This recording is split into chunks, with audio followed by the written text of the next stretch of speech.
He thought the oil pressure gauge was broken when he first took it around Queensland Raceway because it didn't move. Okay. So he had 80 or 90 pounds of oil pressure and the gauge didn't vary. It stayed locked on 90 pounds the whole lap, and he thought it was broken, and he came back and checked it. And it's just because the block isn't moving, so that the clearances between the bearings and the crankshaft are remaining consistent, and so he's not getting variations in oil pressure.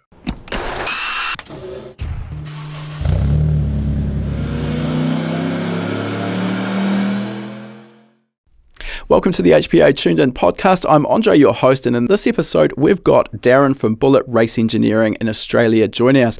Billet Race Engineering, well known for their range of billet aluminium engine blocks, and you're going to find these blocks in some of the fastest and most powerful drag cars and circuit cars around the world.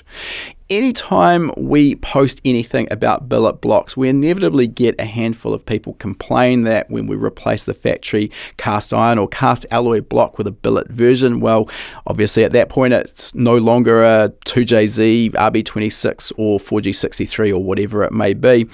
And while yes, I do understand this argument, I'm not here to say whether that's right or wrong. What I do know is that when you're starting to push the limits in terms of horsepower, at some point the factory engine block will become a limitation.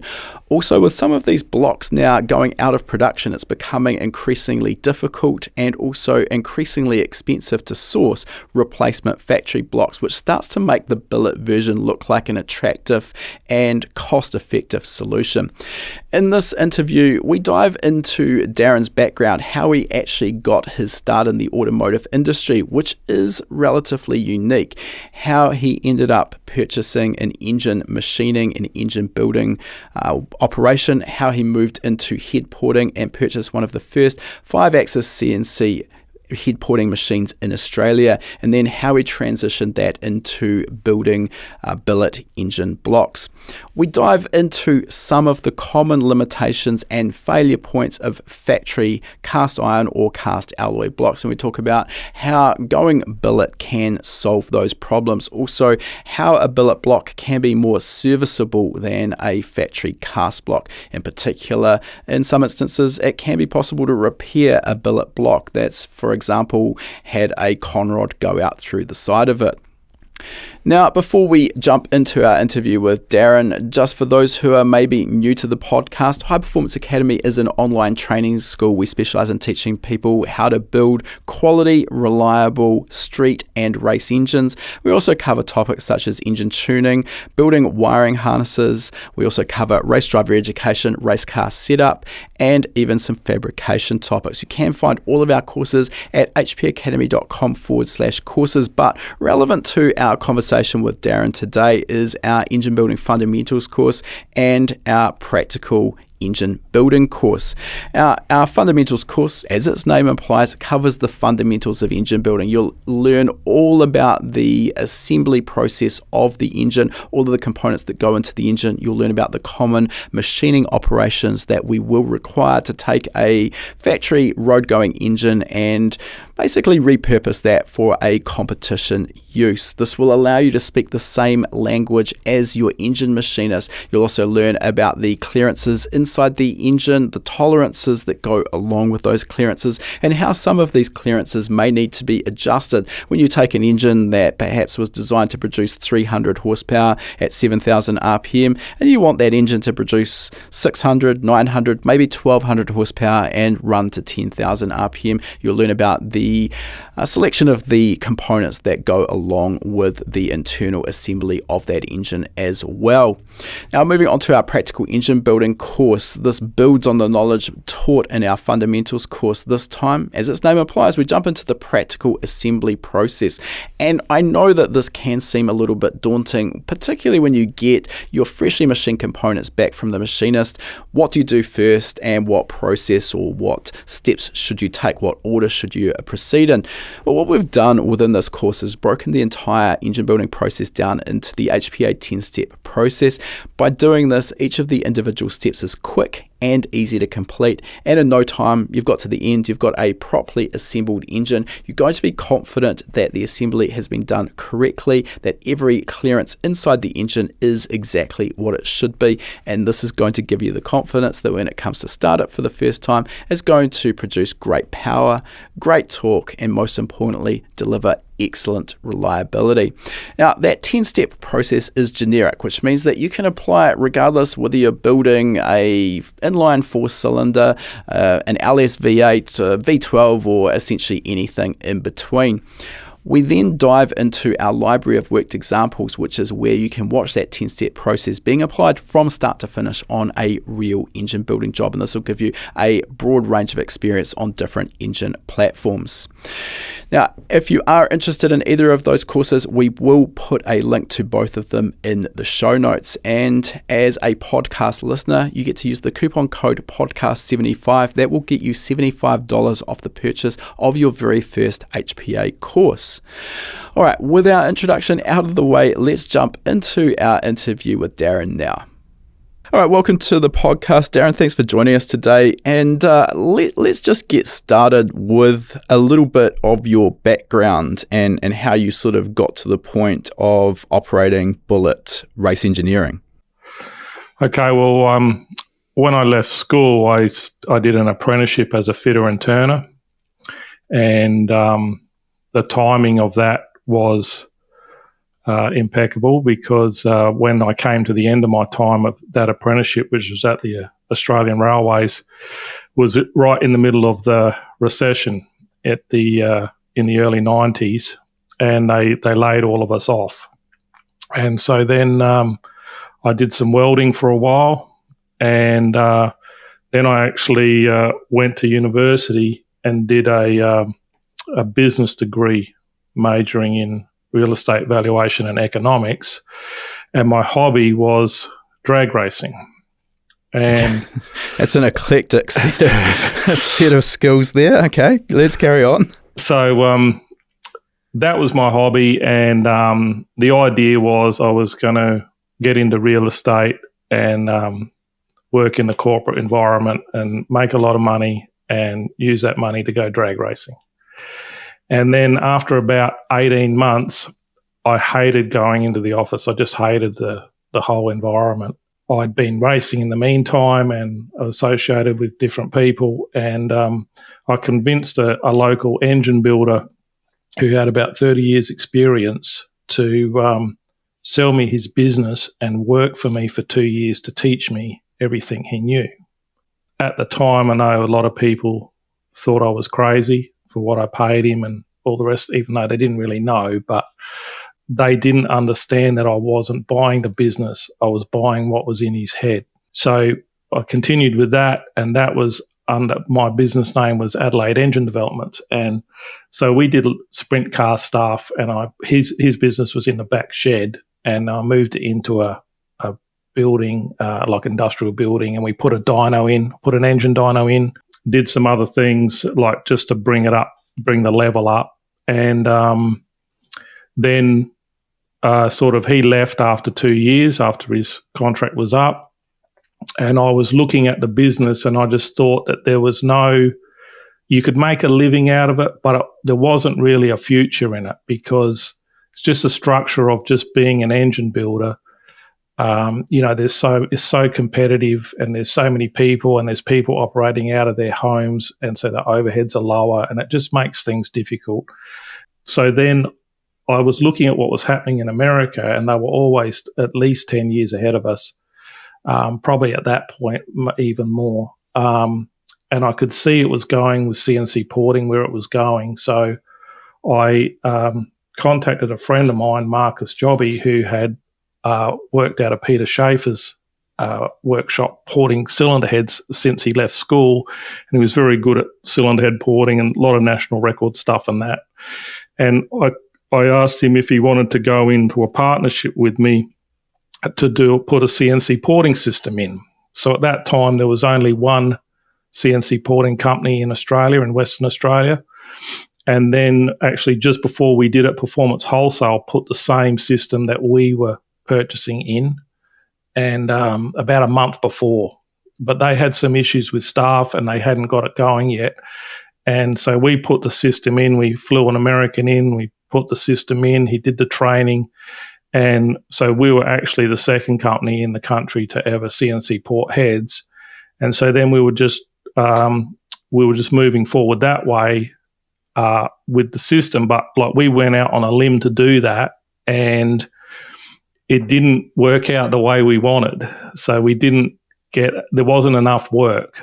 And that's a combination of the market here and also us not really knowing what we're doing in terms of marketing.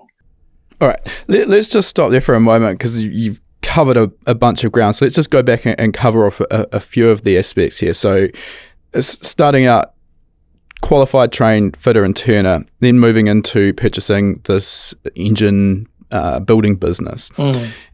And generally, I mean, I understand, obviously, you mentioned you've taken on the owner there on a contract for 2 years to train you. So, typically, and this is something I sort of see across the world, typically with engine machinists, engine reconditioning shops, there's quite a disconnect between those who have gone through the qualification process to become an engine machinist, but they kind of spend 99.99% of their time machining and building garden variety, low-powered, naturally aspirated engines, and there's quite a disconnect between that style of machine work and engine assembly and those who specialise in performance engines, where generally we like to work to slightly tighter tolerances, and the end result, the power, the RPM range that the engine is going to be working at is significantly different.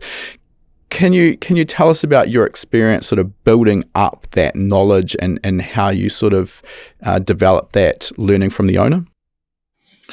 Yeah, well, look, what a lot of your listeners may not realise is that motor mechanic, engine builder and tuner are three completely different things. And what happens is in the industry you get a lot of overlap, where you get motor mechanics that like to think of themselves as engine builders, and you get tuners that also like to think of themselves as engine builders. And usually the engine builders just stick to engine building. But even with an engine builder that only builds, or the majority of their work is standard reconditioning, there's still a good engine builder, because just the discipline of it in terms of what to look for and how you approach things so that you don't make a mistake. The fundamentals remain the same. That's right. And I mean, of course, you've got the wrecking yard type guys that are just going to slap stuff together and, 9 times out of 10, they get away with it. But in terms of racing engines, because they're going to be put through a lot tougher or put through their paces a lot more than a standard engine is, if something's slightly wrong, that can turn into a big problem. So it's more so like in terms of my training in those 2 years, we don't do standard engines. I'd never done standard reconditioning engines. We just don't see it. So it's all racing. So the whole thing with an engine builder is there is no real training for it outside. I mean, there's technical colleges in the US, but even so, it takes experience to understand what you're doing and do it in a way to minimize mistakes. Sure. I think it's valid to sort of mention there the training, and I mean really this goes across everything, regardless whether you want to learn how to build engines or play guitar. I mean, you need to understand the fundamental skills, how the engine assembly and machining process works, and then it's the old story of 10,000 hours of practical experience is what they generally say gives you expert status. So there's nothing can change, or nothing can replace the actual hands-on experience that you do need to put in that time to actually become competent, see all of the weird little problems that you see as you go through building hundreds of different engines, and sort of again, just nothing that can replace that. Now, another aspect you mentioned there is at the time you purchased that business, you said that Australia was maybe 10 or maybe 15 years behind the US in terms of particularly sprint cars. It's quite a competitive class of racing. Specifically, what was it that you were 10 years behind in? It's in the technology. So what you could see is they started out trying to CNC port heads. So I'm talking specifically about cylinder heads.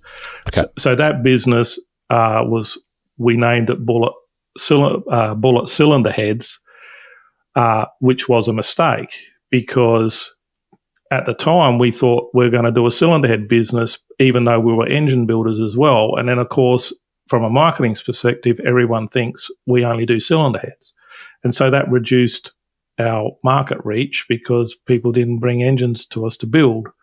But what I mean by 15 to 20 years behind is in the technology. So they started messing around with that back in the early 90s. And by the time you got to 2003, when we started Bullet Cylinder Heads, there wasn't a lot of hand porting going on. I mean, in the lower echelons there still was, but in the upper echelons of racing, where they were really making the power, that's all CNC ported stuff. And because what it does is it allows you to develop port shapes by a factor of 10, because the machine does the work of 10 men, and so you can spend. Instead of spending 40 or 50 hours trying to race port a set of cast iron heads or even aluminium heads, you can just concentrate and spend even 10 or 15 hours on one port and get it, 5% better than what you would have with doing it the other way, because you can put that time into it and then you can just replicate it on the machine. I guess the other aspect with that is because you're relying on a machine rather than hand porting, you can get that consistency across every port on the cylinder head that is going to be much more difficult to replicate accurately by hand. Yeah, it's impossible by hand, but the other thing is that, that has an effect on power as well, because, it evens everything up. But it's more so that, and this is what comes from my economics training, even though the majority of it is rubbish, but it teaches you that if I'm looking at from a business perspective, I'm looking at then how can I differentiate my business from the other ones in the industry, and how do I make it more difficult for someone else to do what I'm doing and become a competitor?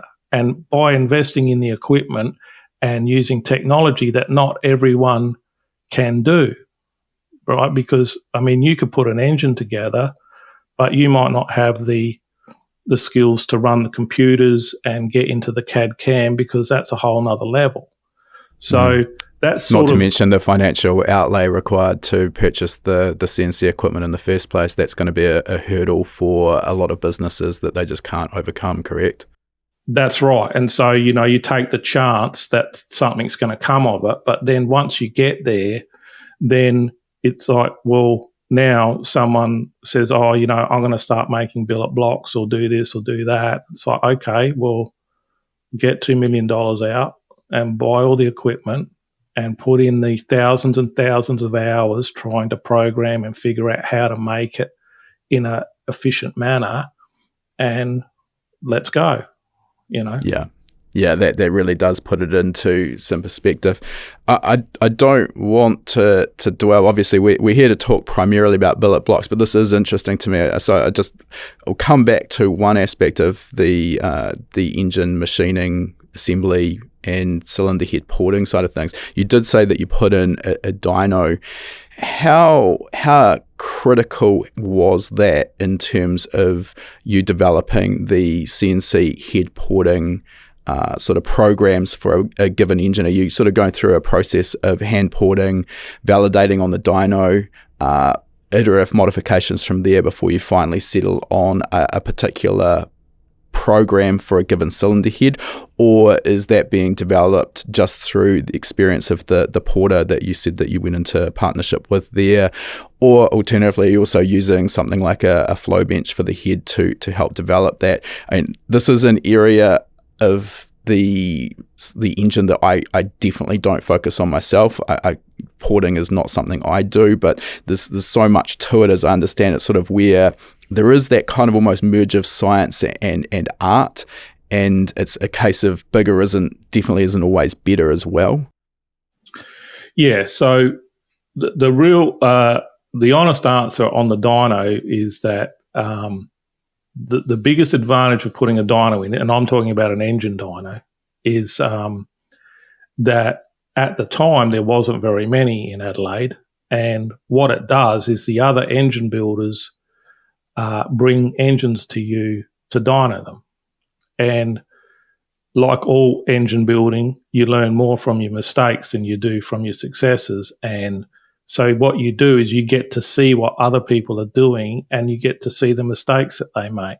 And you get to see, because, you know, we always say there's more tears and cheers come off the dyno, because they come to the dyno with their high hopes, and they usually get shattered. And so what you see more so than not is like 90% of the time you see what doesn't work, and or what not to do.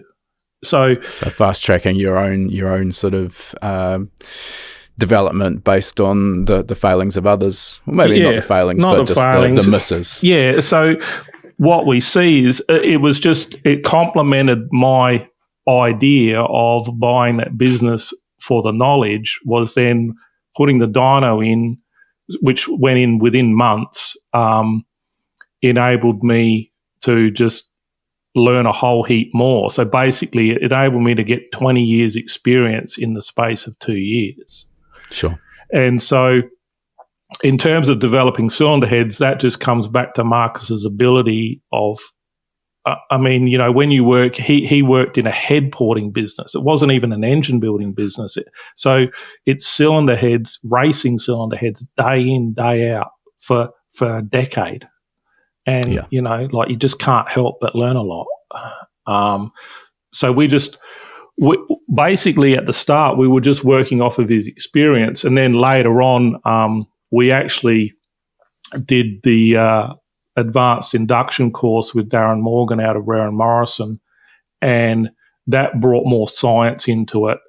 So that brought things up to another level, because there was different things that we were looking at to develop ports. But Mark, you know, a lot of it Marcus was already doing. He just didn't know that's what he was doing. He's just doing it from experience. And then when you can put the science behind it and you start calculating the numbers, then you can see that, oh, okay, that's why that works better. All right, so let's sort of talk about the move towards the billet engine blocks.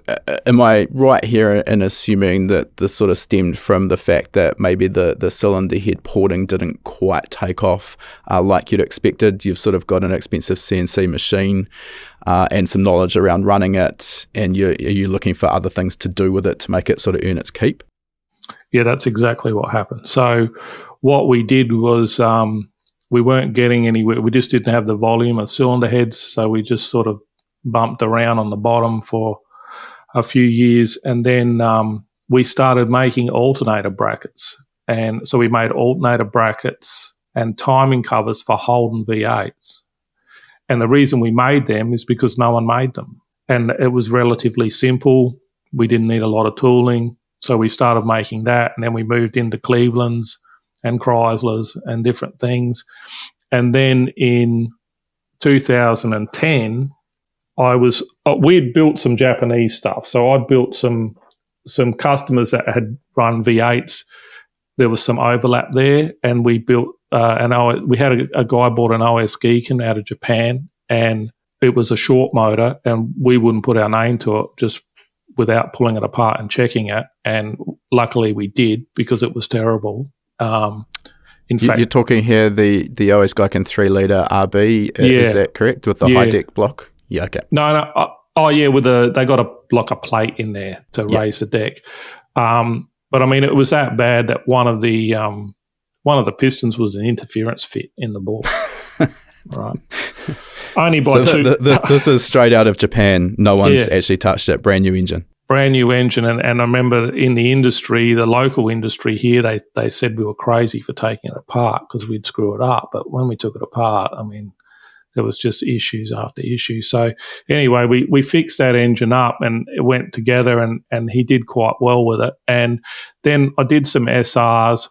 And so because I was in that sort of moving into doing a little bit of that, I did notice that the people operating that industry really had no experience. And there was a lot of rubbish coming out in the import industry, and all the experienced guys that had been doing V8s weren't really working on them. And so I thought this might be an opportunity to shift the focus of the business into an area where our competitors aren't really up to scratch. And so, what sort of year are we talking here, Darren, just to give some context around back then, that was, I mean, the OS was back in 2001. But then, then some bits and pieces with some SRs in between. And we were CNC porting 4-valve heads. And I just looked at it and I thought, like they're putting these turbos on these engines and they're exploding them and they're breaking the blocks. And I could see, obviously, again, in America, they had billet blocks for V8s and they had aftermarket blocks of Brad Andersons and Keith Blacks and Alan Johnsons and all that.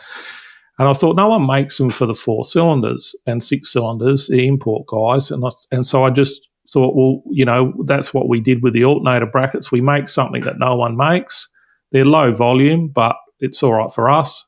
And so I thought, let's make an SR20 for drag racing.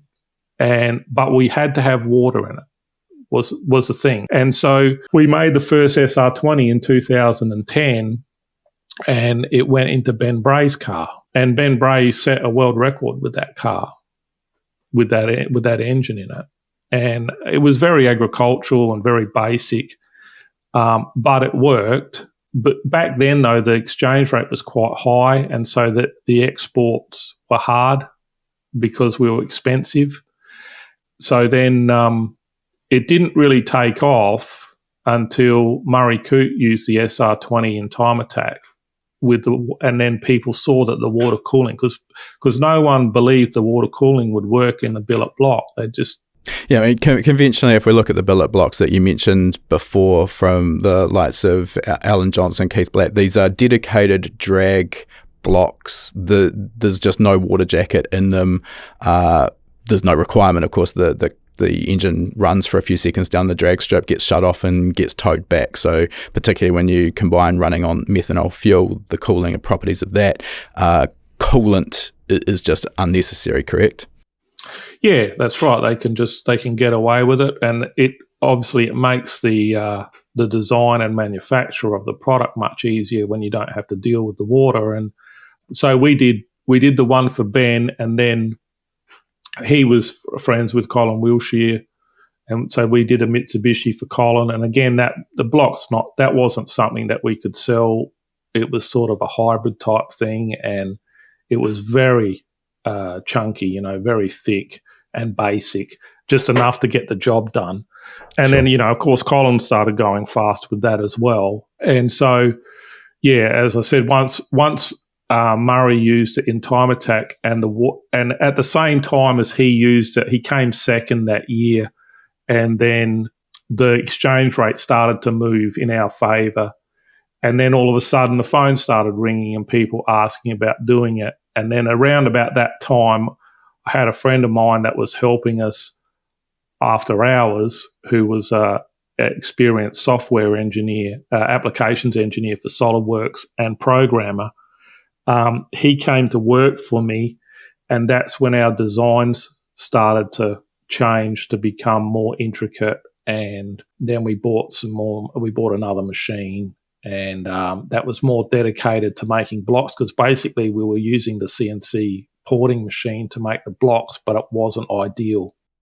All right, again, bunch of information I want to come back and sort of dive into a little bit here.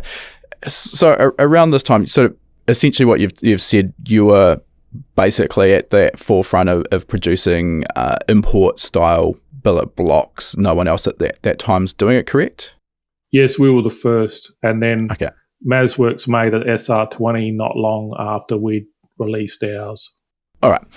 So let's talk about that SR20, because I think it's probably a really good case study in, the weaknesses or limitations of a factory block versus the advantages that the billet block gives us. So first of all, unlike earlier engine blocks, the SR20 went to a cast alloy, which is pretty much the norm these days. So first of all, one of the downsides there compared to a factory cast iron block is we lose a little bit of strength just given the material. Obviously, there's an advantage there in terms of weight.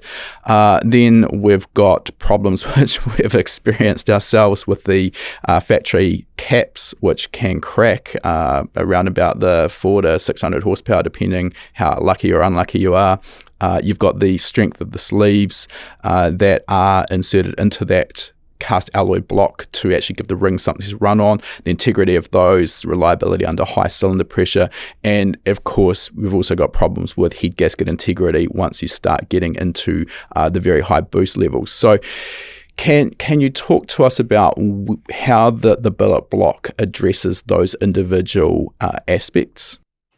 Yeah, so what we're doing is when we first design those things, I'm looking at what were the aftermarket blocks in the V8 realm doing. So, of course, I'd seen a lot of those blocks with my experience over the years, and it's not rocket science, but it's like you increase thicknesses where you can, you add additional bolts, like for the main caps, and you're going to increase your deck thickness, you're going to increase the cylinder wall thickness, and basically design the block in a way that it will still fit within the factory parameters by and large, but it makes it more rigid.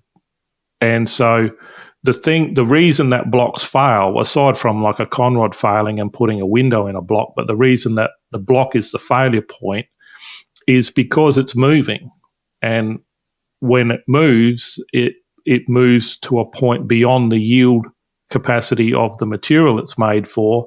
And as soon as you go beyond yield, you're going to develop a crack.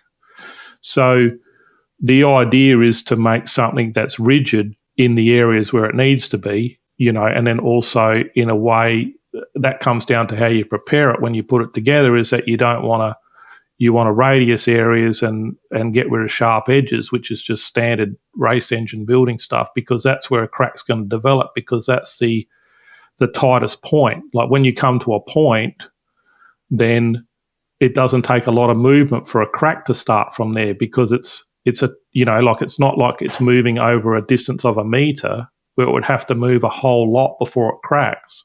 If it's you're getting that concentration of stresses at sharp edges, essentially. Yeah, and so that's where the crack starts, and once it starts, it's not going to stop. Of course. Okay, so you mentioned there the thickness of the deck surface. So for non-engine builders, we're talking here about the top surface of the block where the head bolts on. And I mean, I think probably those who haven't been involved in the likes of drag racing or the top echelons of World Time Attack probably wouldn't experience the frustrations of head gasket sealing issues. But it is a very real problem when the cylinder pressures start climbing. And I think we've talked about this before in some YouTube videos, Darren, but just to reiterate there, one of the common solutions, people think that just going to a larger diameter head stud with a lot more clamping forces is going to be the solution.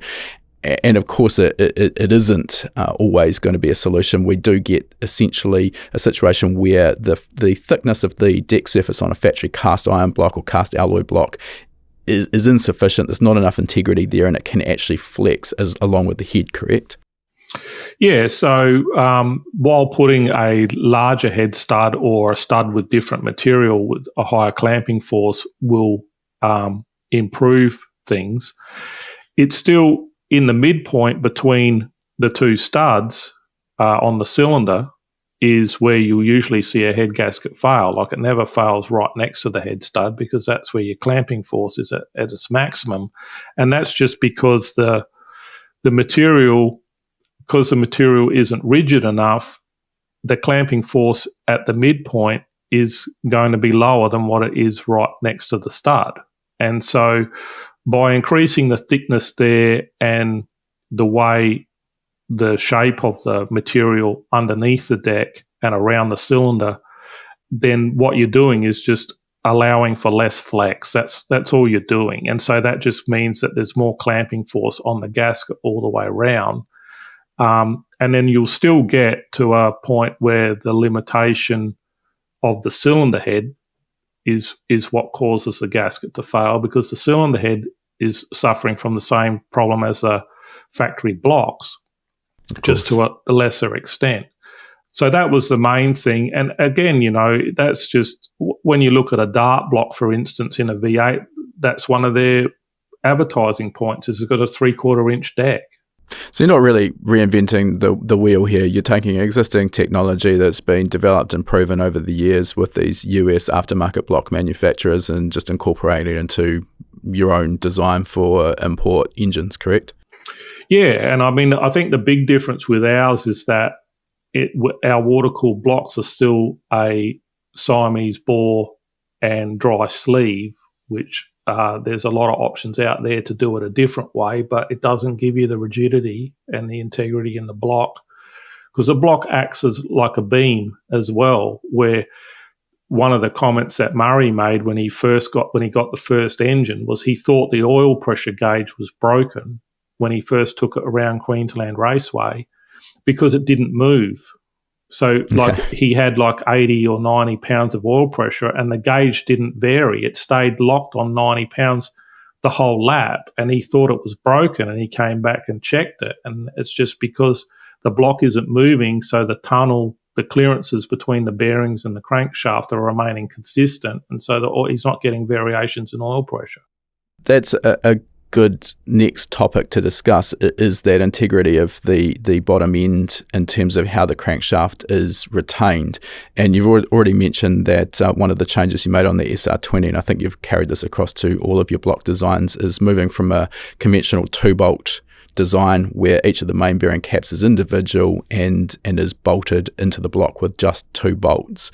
And from what I've seen with the SR20, if I'm correct here, essentially you've designed a full lower girdle, which basically is the lower half through the crankshaft center line of the block, and that's doweled and also bolted into the block with 4 bolts at each of the main bearing caps. Is that correct? Does my memory serve correct there? Yeah, usually we only run 2 on each end. The new barra block has 4 on each end, but we usually run 2 on each end because the end bearings only have to deal with one cylinder, whereas the middle bearings have to deal with a cylinder on either side of them. So you like to have more clamping force there.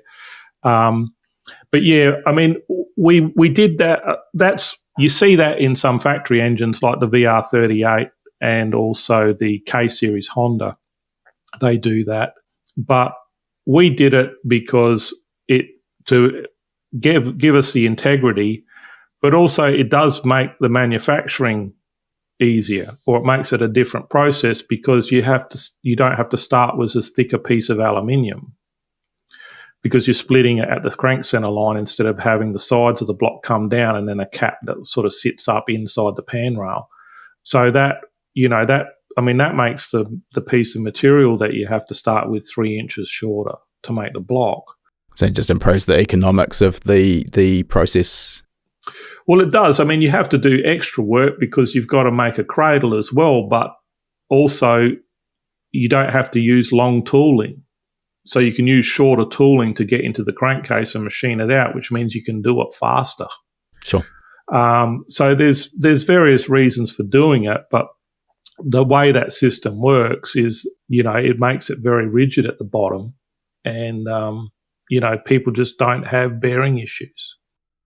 Yeah, so I want to dive into that because I think this is something that those who are new to engine building, tend to overlook. It's very easy when you've got a crankshaft and an engine block sitting on the workbench to look at those components. Obviously, they're very rigid there under those conditions, and you sort of think, well, fine. I mean, that's what we're dealing with. Nothing's going to move around. But the reality, of course, is that when we're making 1,500, 2,000 plus horsepower, 10.5, 11,000 RPM or whatever it may be, all of those components are under huge amounts of stress and do tend to flex.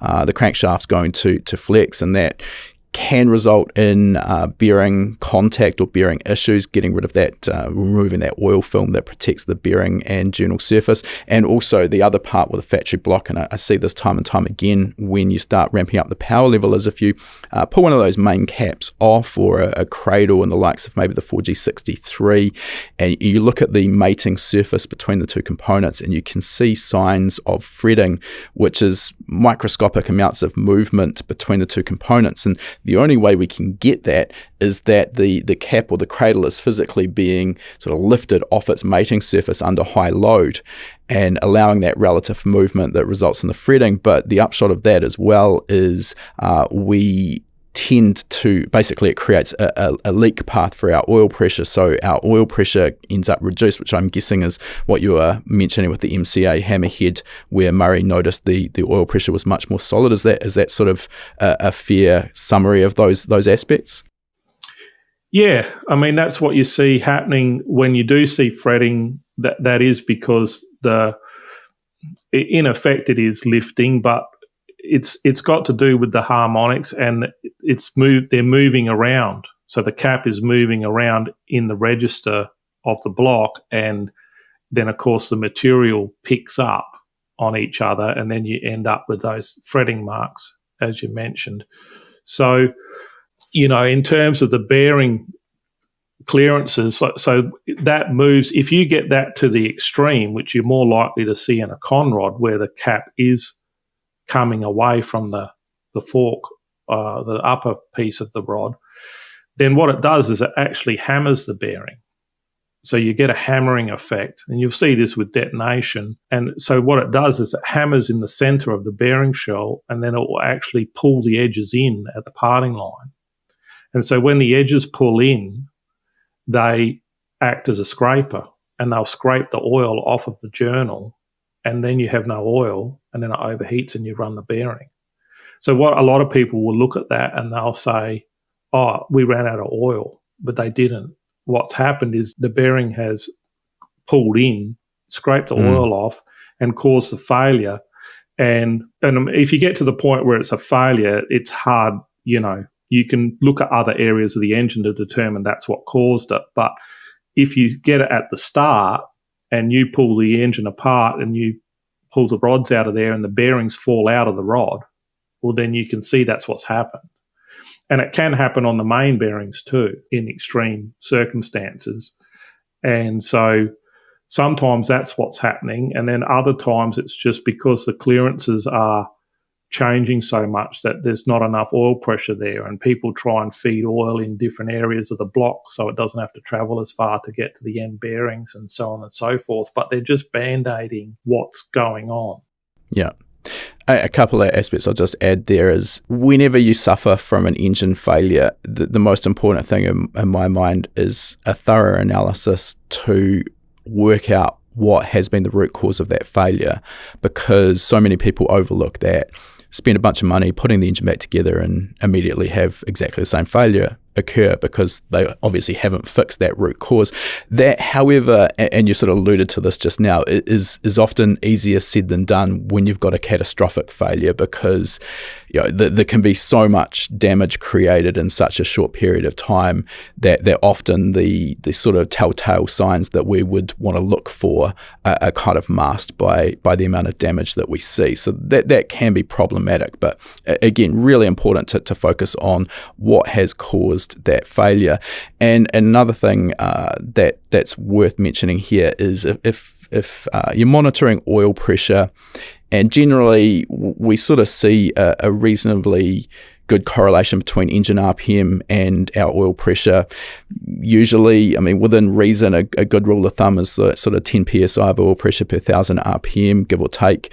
But if you're sort of seeing your oil pressure come up with the RPM, and then you sort of get to a high RPM, high boost situation, and you start seeing that oil pressure drop off, quite often that can actually indicate that you've got that sort of flex occurring or movement occurring in the main bearing caps, allowing the crankshaft to move, the bearing clearances to open up, and that oil to kind of leak out. So that's sort of something I would look for as a bit of a telltale sign if we're looking at data as well.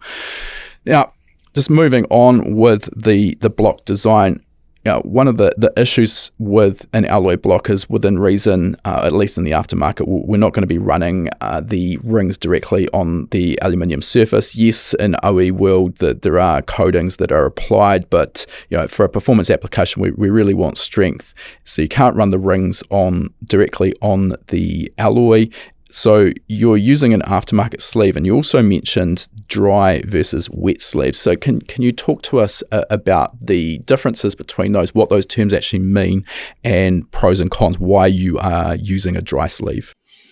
Okay, so in the wet sleeve configuration, basically they machine the whole cylinder area of the block out, like we would refer to it like a shoebox, where they would machine it all out, and then you have no material between the cylinders. It's just one big hole that's specifically shaped to take the wet sleeves, and then as you put the wet sleeves in, they interlock, and then that allows the water to run all the way around the sleeves, and there you have your water jacket.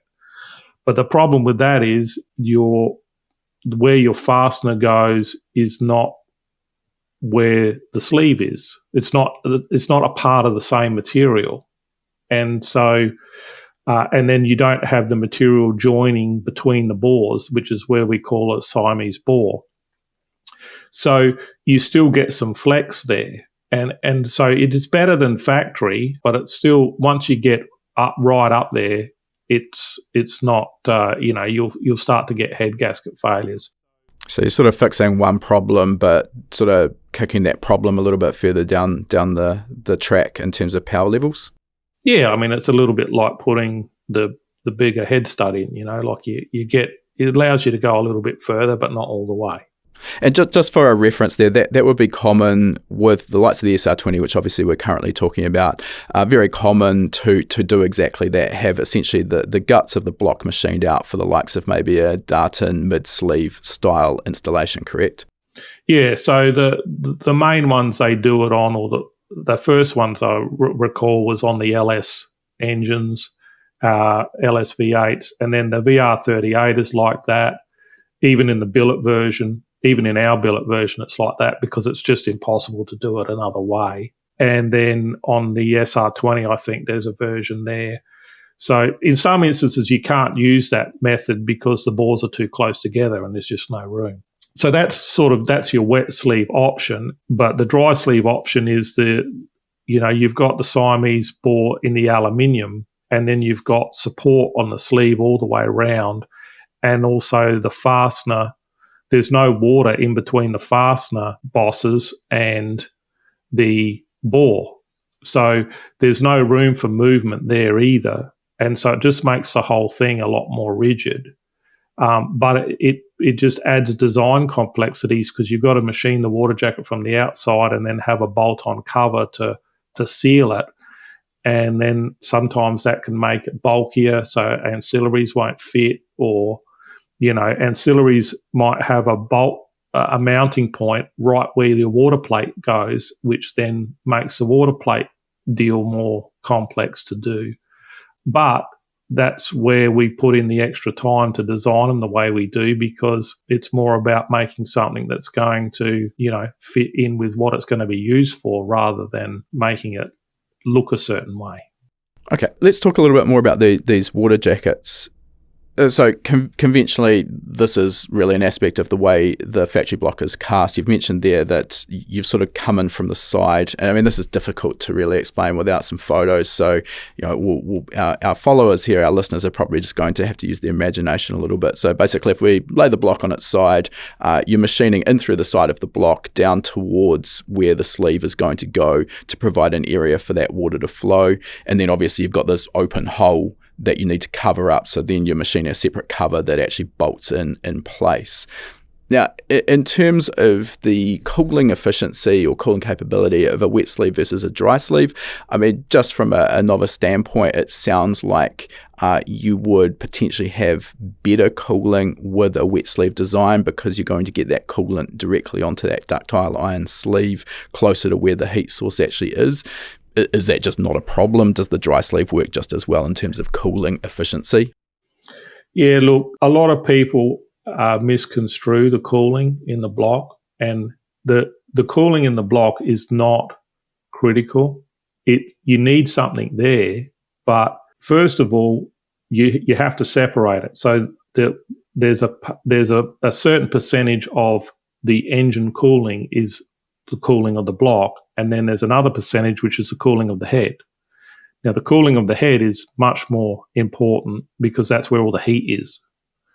But also in the block itself, if you separate the block from the head, 80% of the cooling of the block occurs in the top inch of the bore. So this idea that you need a water jacket for the entire length of the bore and all this that's fine in a factory application where they don't want, recalls. But in racing and with the aluminium material, you don't need that level of cooling. And the other thing is that if you have a 14 or 13 or 1400 degree Fahrenheit combustion temperature, it's not like it's in an oven. It doesn't work that way. So in the combustion process, there's a boundary layer that occurs around the combustion, and that insulates the components from the combustion temperature. And this is, if you think about it, this is obvious because the pistons would melt. If the melting point of aluminium is much lower than 1300 degrees Fahrenheit, I think it's around 700. So how does the engine operate if the components are being exposed to that temperature? And it's because they're not. So what you find is of the combustion temperature, 70% of that goes out the exhaust pipe. And then you have to deal with what's left. And so when you get a detonation, which going back to your engine failure comments, 9 times out of 10, that's why the engine's failing, because it's detonating.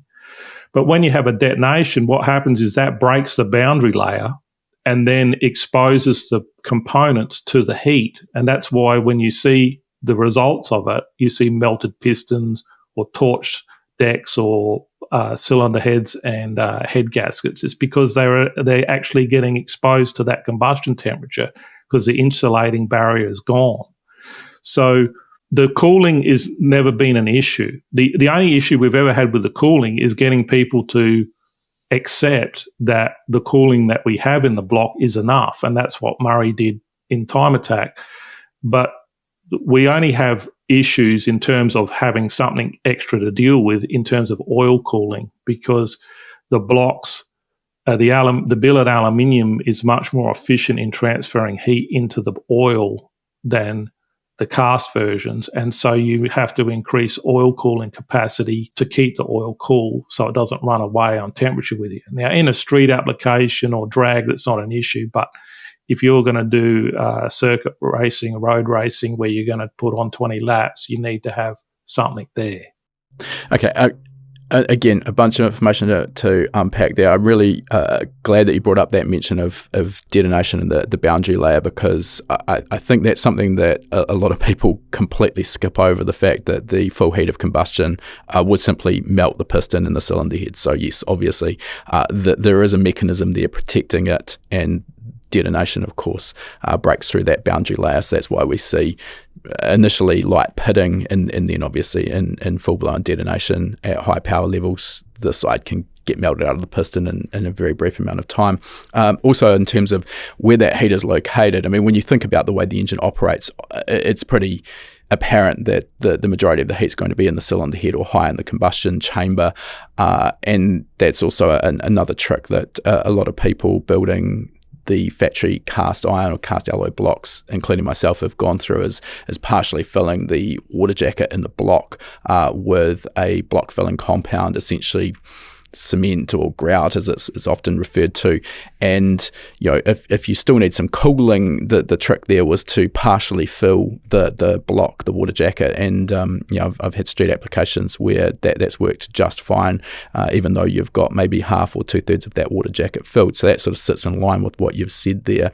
Of course, the other aspect with that grout filling process is if you're only partially filling the block, my concern has always been that the maximum cylinder pressure is really occurring up in that sort of same area where we see the maximum heat up in the top of the block. So we're probably not seeing the full advantage of partially grout filling the block in the first place, but probably a different conversation for a different day.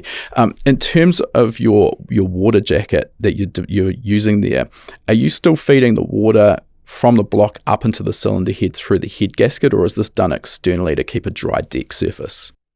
Oh, we have both options. So we have the factory option with an MLS gasket, and it feeds up through there as normal. So what we do there is we rate that at 300 horsepower per cylinder. So what we see is that, and this is from experience from clients, that we see them make in a 4-cylinder application, they seem to make 1,200 horsepower with an MLS gasket and not have an issue with the head gasket.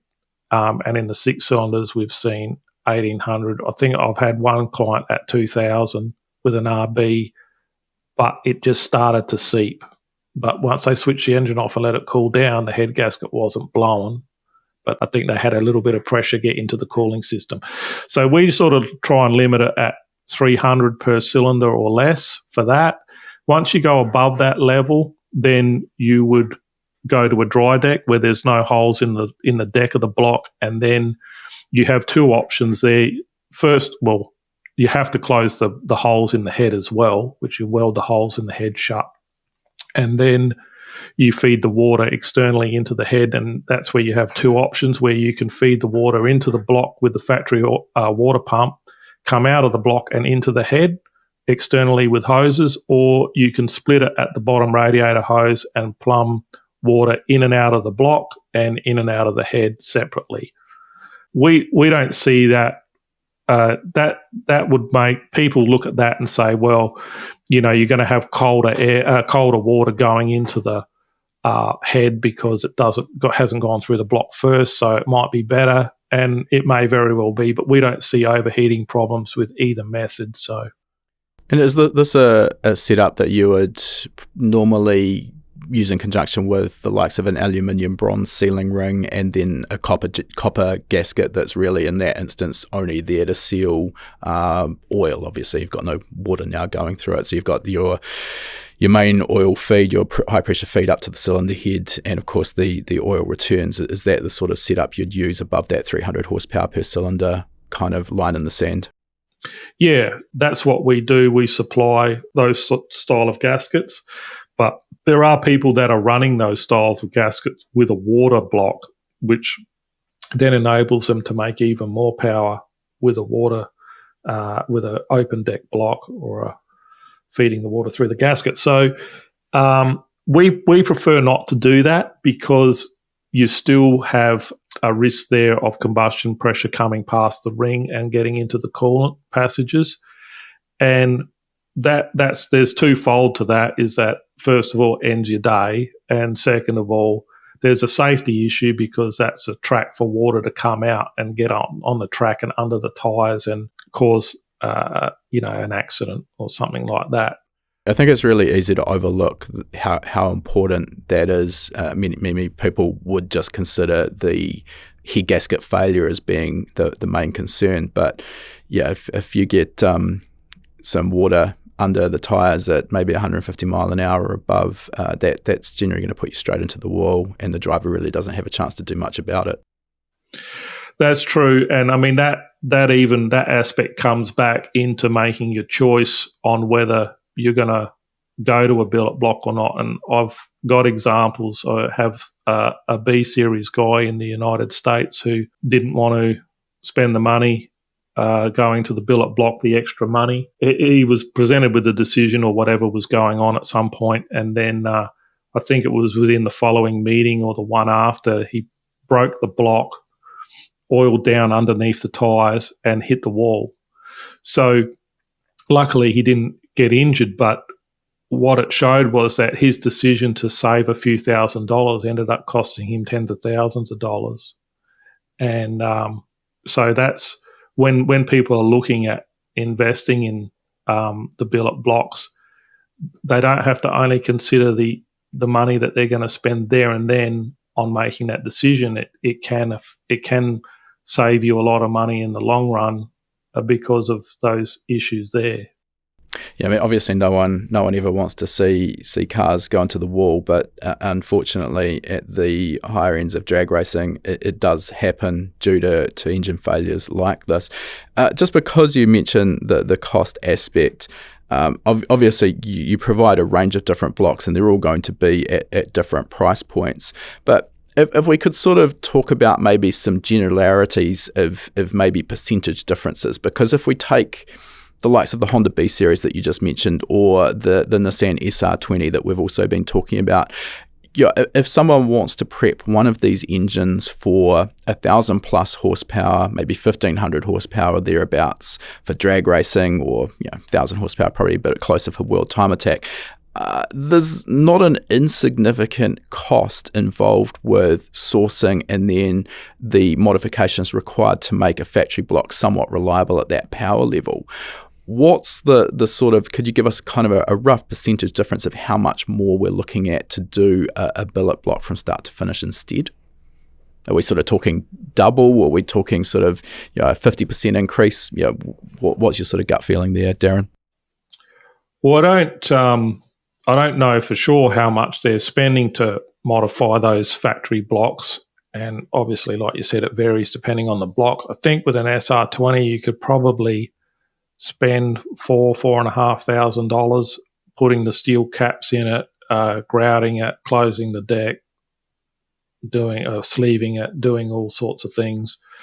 And at the end, you still, I mean, you got something that'll last and it will withstand more power, but for how long and how much more is a question. So if you're spending that, and then our blocks, our SR20s are retailing now at $9,900, so you're probably looking at double there.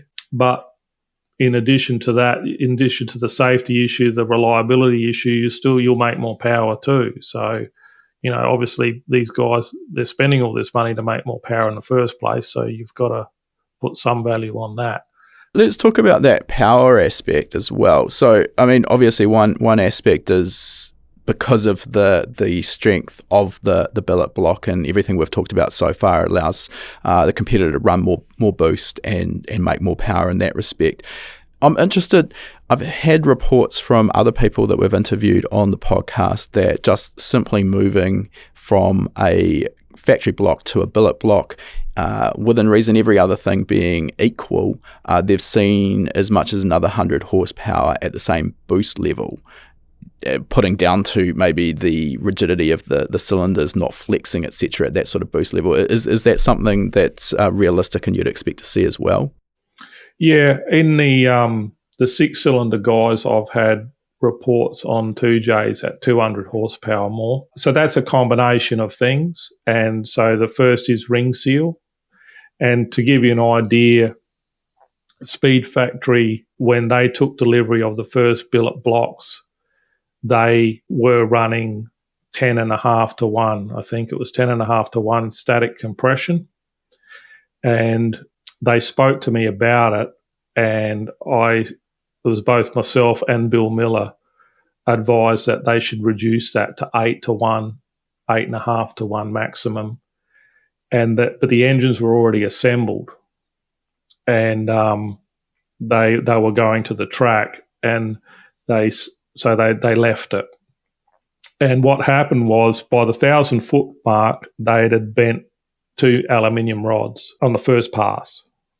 And so what became obvious afterwards was that the ring seal in that particular engine was so much better that it actually increased the compression level, so the engine detonated at the same boost pressure that it didn't beforehand.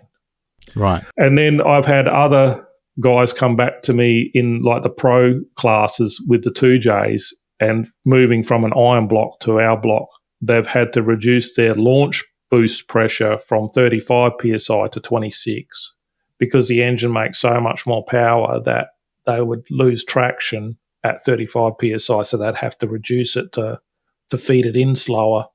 So there's 2 reasons why they're making more power, and the main reason is the ring seal, and the other reason is that there's only a certain amount of energy. So what we're doing is we're converting the energy contained in the fuel into rotational energy and to move the car forward, obviously. And so, but there's only a certain amount of energy contained in that fuel. And so a large majority of it gets made into heat. But also, if you think about it, if the components are moving, it takes energy to move those components. So if the block's moving and the crankshaft's flexing and so on and so forth, what that means that some of that energy contained in the fuel is being used up to move those components or flex them rather than going into driving the car forward. So that's a small component, but it's something. Yeah, okay, so it all adds up, particularly when some of these competitors are obviously shooting for world records. Now, coming back, something I didn't touch on when we were talking about the sleeves. With those dry sleeves, if you've got, maybe you've had a piston fail and it's damaged a sleeve or something of that nature, is it possible to remove and replace an individual sleeve? Yes. Okay, so that's another thing that's worth considering. There is the ability to recover from a failure like that and actually still utilise the block is quite valuable, particularly when you've got maybe close to 10,000 Australian dollars invested in the block to start with. The other thing in terms of, we talked about the Alan Johnson, Keith Black blocks earlier. It's quite common to see, if something goes pear-shaped on a pass with one of those sorts of engines and it throws a rod out through the side of the block, within reason, often that can be recovered by welding a patch back into the side of the block, putting it back in the CNC and machining it back, and basically it looks like brand new, put another sleeve in it and you're good to go again. Is that something that's possible with the Bullet blocks as well? Yeah, so it is possible and we have done it. So it's got limitations. It depends how badly they do it. Sometimes it just becomes more cost effective to get another block. But I would say 8 times, 9 times out of 10, they're repairable. Sometimes they don't window the block at all. They do some pretty serious damage inside, and it can be a case of there's not actually a lot of remachining to do. You might clean stuff up with a die grinder and stuff like that, but you can certainly replace the sleeves and do all that. So, yeah, we've repaired several blocks for customers for those reasons. Okay. Let's move on to the design process. We've really talked so far primarily around the SR, and you mentioned briefly the 4G63, but obviously you've now got a wide range of these blocks that are being used in all sorts of disciplines of motorsport. Can you talk us through the design process from basically starting with a clean sheet of paper for a new engine design, how you go about basically, first of all, assessing the weaknesses that you're going to need to address, how you go about that, and then how you actually develop, prototype, and then validate that new block? Okay, well, we have some rules of thumb in terms of addressing the weaknesses, which is, a 3/4 inch deck. We have a certain amount a minimum thickness of material around the sleeve, like where the water jacket is. So we have a thickness there that we don't want to go below. And then we have thicknesses on the outside of like the thickness of bosses around fasteners. So in the head stud area where there's a water jacket going around it, we want a certain thickness outside the thread to make sure we've got enough rigidity there. And then, of course, the main web thicknesses are just, we try and replicate what's already in the factory stuff. And usually the factory stuff is undercut and stuff like that, whereas we just leave it solid all the way through. So we try and put as much overkill in it as we can and still be able to fit the components in. So what we do is we usually want to have a bare block and then a complete engine. So if we're starting on a new project.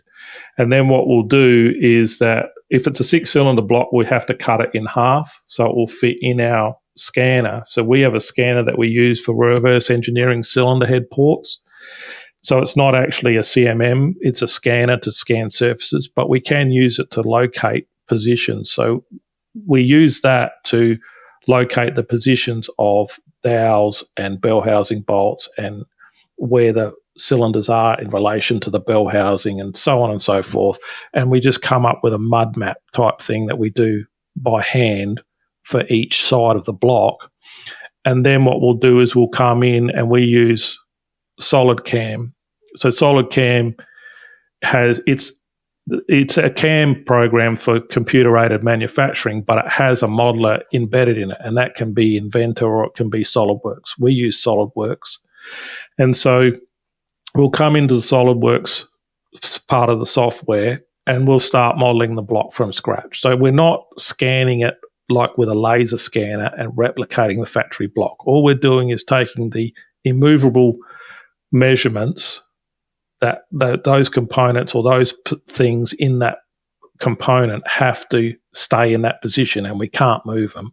So you're ensuring that it's still going to be compatible with the existing bell housing, transmission, engine mounts, front covers, cylinder head, those sorts of things. That's right. So in most cases, you don't have to change much at all to put it in to replace the aluminium block from the cast iron block.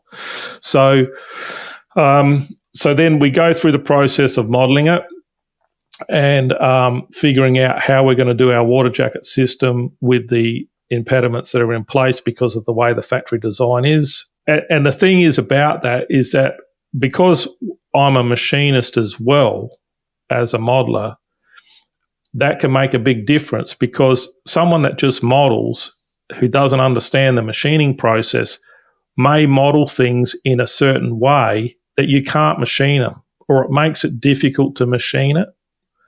And so that can add problems to it because they don't understand the tooling and the way you're going to cut things and the strategies you need to use. And so then they create something that you have to change because when you go to machine it. So just because you can draw something in SolidWorks as a model doesn't mean that it's practical or even possible in some instances to actually machine that. That's correct. And that's where I see one of our major advantages is that we've gone from engine builders to machinists, whereas a lot of people that have tried to do this or do similar things are machinists and they don't have the engine building experience, so they don't know how to design it in a way that'll work. So even though we're coming at it from that perspective, once we've got the model, then we'll put it into the CAM and start putting tool paths on it. And we do everything the same way. So it doesn't matter which block it is, we do it in a certain order and use tooling in a certain order, and it's like a recipe. And then you just have to change how you're going to do it because obviously the shapes are different and you might have to approach things a different way partway through the program. But even so, once you do that and then you come into machine it, what you find is you might have to come back out of the CAM, go into the modeler and change the model and then reinsert it into the CAM because there was something you didn't think of when you were modeling, and then when you come to machine it, you realize, I've got to change that.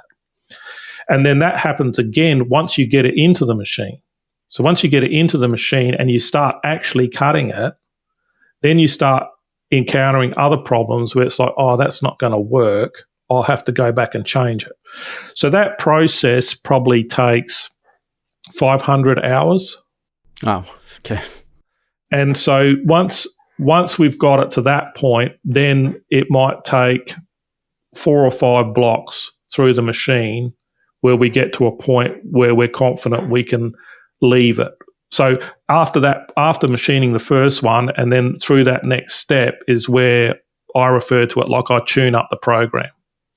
So then I'll go and look at it and say, I can cut this area faster. I can use a different strategy here. And then we might, from the first program, by the time we get round to the 5th block, we might have pulled an hour and a half out of the program because we've figured out how we can do things quicker, or the speed that we were going to do something at. We realise we can increase that by 30% because the tool can handle it. In terms of the machining time, obviously it's going to be very dependent on whether you're dealing with a 4-cylinder or a 6-cylinder block, for example. But let's use the SR20 example. Kind of, what is the total machine time on that block from start to finish? Probably about 15 hours. Yeah, it's pretty substantial. Yeah, so it just depends, like on a 2J or the Barra now, because the Barra's large, it ends up being more because the bell housing's wider, so the piece you start with is so much bigger and there's a lot more scrap. So that does vary. The SR's not too bad, it's fairly compact.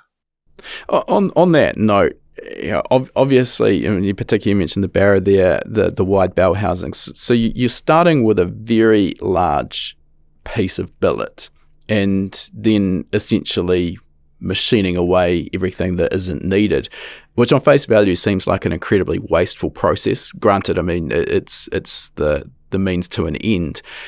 The swarf or byproduct that's produced from the machining process, is that then able to be recycled and basically go into producing a new billet to start again down the track? I mean, obviously not by yourselves, but I'm assuming there is some kind of level of recycling there. This isn't just a complete waste. When we're in full swing, we produce 1,000 kilos of swarf a week. And so we just, that gets picked up and we get paid a meager amount compared to what we pay for the billet. We get that back, probably 10 cents on the dollar. So then that would take off, and I think they compress it into cubes and it would be exported to go to an aluminium smelter somewhere. And actually with the Barra, we've actually made the outer legs of the bell housing, we've made as a bolt-on. Because when I first did it, I thought, no, I'll just machine it. And then when the billet turned up and I saw the size of it, it's different looking at it on the computer screen. And when it turned up, I thought, oh my God, look at the size of this thing. It was 240 kilos. And I ended up having to go back in and redesign the block and just take the wings off the bell housing and make them into a bolt-on unit. And it took about 40 or 50 kilos off the billet and probably pulled 2 hours out of the program. So that 240 kilogram billet that you started with initially, for reference, what's the finished block weigh? Well, out of that piece, because then you've got the cradle and some other things. So out of that piece by itself, probably 40, 45 kilo. Yeah. So essentially 200 kilograms of scrap. Yeah. Yeah. Okay.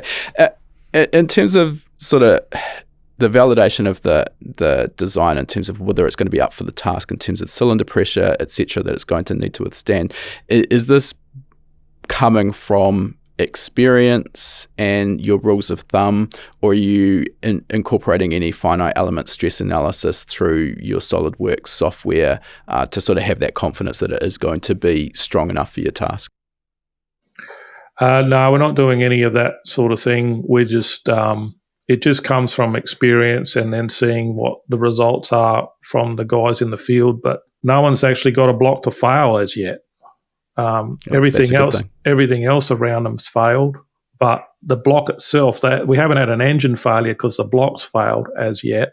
So the only validation we do, that's why we ask for a complete engine when we buy a complete engine when we're going to do the design process. So we use the block to design the block, but then we have the complete engine because we want to see how the ancillary brackets are going to bolt on and make sure that, because it could be an area where it's too bulky for the bracket to bolt on, even though the boss and the thread are in the correct position.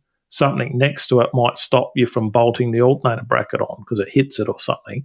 But then in addition to that, once we finish that first prototype, we pull it out the machine and then we build an entire stock engine and just replace the block. Okay. And then the engine builder here will give me a list of what's wrong with it. And then I'll go in and change the model and change the program. And then that's what we make. So how many iterations do you sort of get through before an actual engine is run for the first time on a dyno and you get to sort of see how it actually pans out in the real world? Sometimes the prototype, and I mentioned this on the YouTube the other day, is that Joel Granis took the prototype for the 2JZ and he used that.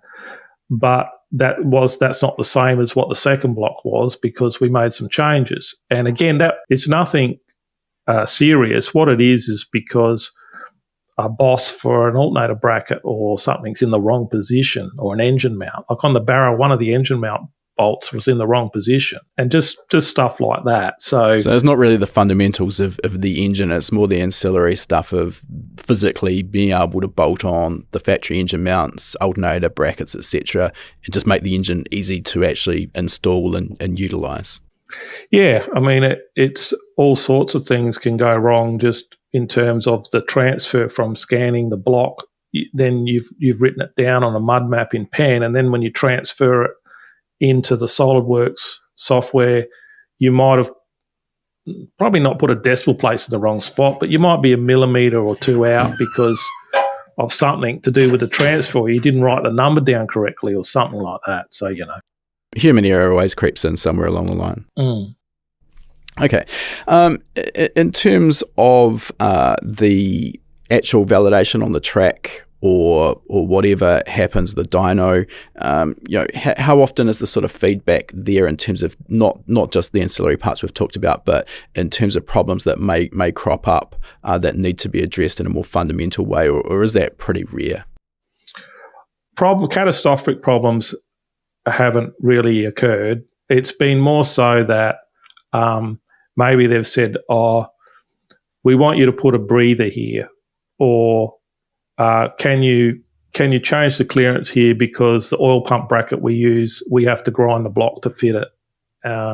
So like if you look at something like the RB, that's probably 5 versions now where I've just done little upgrades from what we originally had.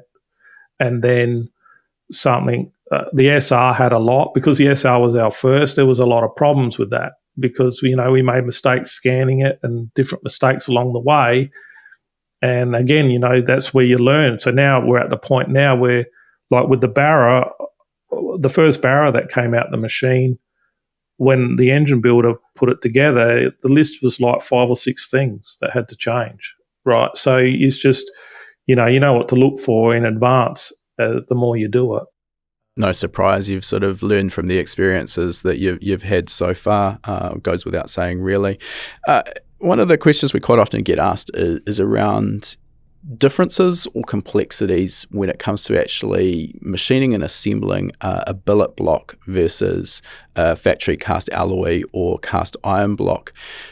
Specifically here, is there anything different that we need to be doing in terms of setting our bearing clearances? Are we going to be working off what we would do with a factory block, or are there requirements to change those clearances to suit the expansion rate of the alloy? Yeah, so there's changes that you have to be aware of because the aluminium behaves differently to cast iron. So you're going to see expansion rates. So what we did initially was we would just put a block and a crankshaft. So we would install main bearings in a block and measure it and set the clearance. And then we would put the block and the crankshaft in the hot wash and spin it and heat it up, and then pull it out, and then measure it again. And what we saw was that the bearing clearance would open, say, 1.5 thou. So the crank and the block would expand. It's just that the bearing housing in the block would expand by 1.5 thou more than the crankshaft did. So your clearance is going to be higher. So what that means is when you're setting your clearances, you've got to think of it in a way that you're going to set, you're aiming for your target clearance when the block is at temperature. So if your target clearance is 3.5 thousandths on the main bearing, then that means that you want to set them at 1.5 to 2 thou cold. Then this is why you see in Formula One where they have to preheat the engine because it won't even turn over because their clearances are so tight that when it's cold, you can't even turn the engine over. Now that's not practical for what we're doing, so we don't recommend that. But that some people can do that if they in a racing application if they want to go to that trouble. But we haven't had any issues with bearing clearances, and people do get caught up on it. I've had people that have called me because a bearing clearance is 3/10,000ths of an inch different from right. One before. And it's like if you speak to a bearing engineer and they tell you the clearance range on their recommendation, I mean, they might have a clearance range of 3/1000ths. So, that's where we mainly get issues with this is because people they know what they know. Like they've evolved over time. As we said earlier, they didn't go to school how to learn to do this. So they've just taught themselves over time. And maybe they've only worked on 4G63s or they've only worked on RBs and they just know what they know. So there's a bit of unlearning that's required when it goes to actually working with a billet block. That's right, because, once you're presented with something different, you might not necessarily intuitively know what to do. So, Yeah. In terms of the bearing clearances you just mentioned, because there sort of are two schools of thought there, particularly if we're dealing with factory components. And we've already talked about the flex that we see under high loads. So the typical sort of approach there is to usually build the engine with slightly looser clearances than maybe the factory specification, just to give a little bit more room to move, I guess, before we run into problems with metal-to-metal contact between the bearing surface and the journal.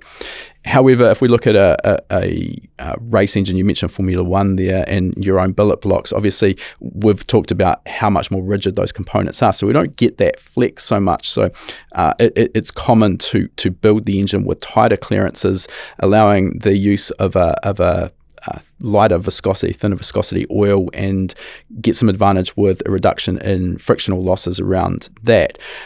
So you mentioned there, yes, you can go down that route, but requires potentially preheating. So for you, the advantages of going down that route with tighter clearances, thinner oil, the juice isn't worth the squeeze? Oh, exactly. I mean, the thing is, like those sort of issues, that's where you're talking in the normally aspirated environment.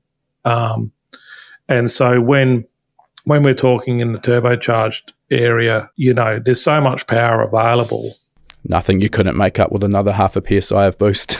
Well, that's right. But the other thing is, even in a drag racing environment, are you going to notice the difference in 50 horsepower when you because they don't use all the power for the whole thing anyway, but even on the street, I get guys that you say, I want to build a 2,000 horsepower street car. It's like, well, would you notice any difference if it was 1,500? No, because, it just, you're never going to use that power and it's never going to get there. So when we look at things, I mean, we do things a certain way in a super stock, normally aspirated engine where we're looking at hone finishes and bearing clearances and all these sort of things to make more power. But in a boosted application, you just make things looser because it's better to be looser than tighter. Like we say, piston clearance, people say, like the piston recommendation is whatever, 3.5, 4 thou, and then you give it 5. And they say, why didn't you give it 4? And it's like, well, you'd rather hear them than smell them. Right. Great. It's a great saying. So the thing is that it's not going to make any difference to the end result, but it's going to make the engine more reliable. And when you build an engine, the way you build it for a customer is different from the way you build it for yourself, because you've got to allow for someone that may do something that they shouldn't do. So you've got to leave a fudge factor in there for them. Yeah, I 100% agree. And I think there's application does come into this a little bit. And I mean, obviously, if you're building a dedicated drag engine that's going to be 1,500, 2,000 horsepower, whatever it's going to be, then yeah, absolutely couldn't agree more. In terms of, particularly, you mentioned there about piston clearance and being able to hear them rather than smell them. Great analogy there. Where you sort of get a bit of pushback from customers, I think, is maybe more in the lower horsepower street engines, maybe 500, 600, 800 horsepower. Yeah, where it is maybe not necessarily a daily driven car, but maybe it's getting some kilometres on the weekend. It's not just used for race use, and those customers tend to push back a little bit when the thing rattles its head off while it's warming up because of that additional piston to wall clearance until everything comes up to operating temperature. So, I mean, yeah, some application does need to be taken into account there, I think, but definitely worth considering. Now, we have talked about the use of these billet blocks in circuit race or road race applications, particularly the MCA Hammerhead. For those who maybe aren't aware of that particular vehicle, definitely look it up. It's definitely a weapon and has been a front runner basically every year. We've been to World Time Attack in Sydney. Even there, I would say that in for most instances, you'd say that World Time Attack and Time Attack applications in general are quite unique in that these cars aren't going out and running 20 laps around a racetrack hard. They're going out doing a warm-up lap, one flying lap, and then a cool-down lap. Is there any downside, any problem, any issue with running one of these blocks in the likes of an endurance application where maybe the engine's going to go out and run for 2, 3, 6 hours or more? No, we don't see any problem at all with it. I haven't got one running in that application. I've got them running in road race stuff where they might do 20 laps. There's some drift, drift is short as well, but it is fairly hard on the engines. But the way I like people or advise people to look at it, and it's not a sales pitch, but the block is stronger, it's lighter, and more durable than the factory block. So if you can use a factory block in that application, of course you could use our block in that application. No, that makes sense. All right, Darren, I think we'll move towards wrapping this thing up. And at the end of all of our podcasts, we like to ask our guests the same set of questions. And the first of those is, what's next in the future for you and Billet Race Engineering? Have you got anything sort of exciting on the radar that you can share with us? What's next is just continuing on with what we've been doing. We've got, as we mentioned, a new Barra, and we've moved into doing some V8. So we've got a Holden V8, and we have a Cleveland in the works. And also we're doing the cylinder head. So we have an RB30 single cam cylinder head, and we've got a 2J in America at the moment, just getting some valve train work done. And then the prototype will be back here. And then I've got a RB26 billet head in the works as well. Safe to assume that, we already talked about when we were talking about head gasket integrity, that the factory cylinder head is the next limiting factor and that it also moves around. So safe to assume that not only the potential to maybe improve the porting shape, but the additional strength in a billet cylinder head is going to see another boost in terms of potential performance in these high-end drag applications. Yeah, so it's twofold. It's to increase performance, particularly on the 2J, because the 2J head leaves a lot to be desired. The RB not so much, but it will still be a better performer. But also, reliability. And also things are getting hard to get. Like everything at the moment is hard to get. But the factories just aren't supporting this older product anymore, and so people keep breaking stuff, and so we're just going to run out of it. Yeah, I think that's easy to actually overlook, but these parts aren't getting any easier or cheaper to source.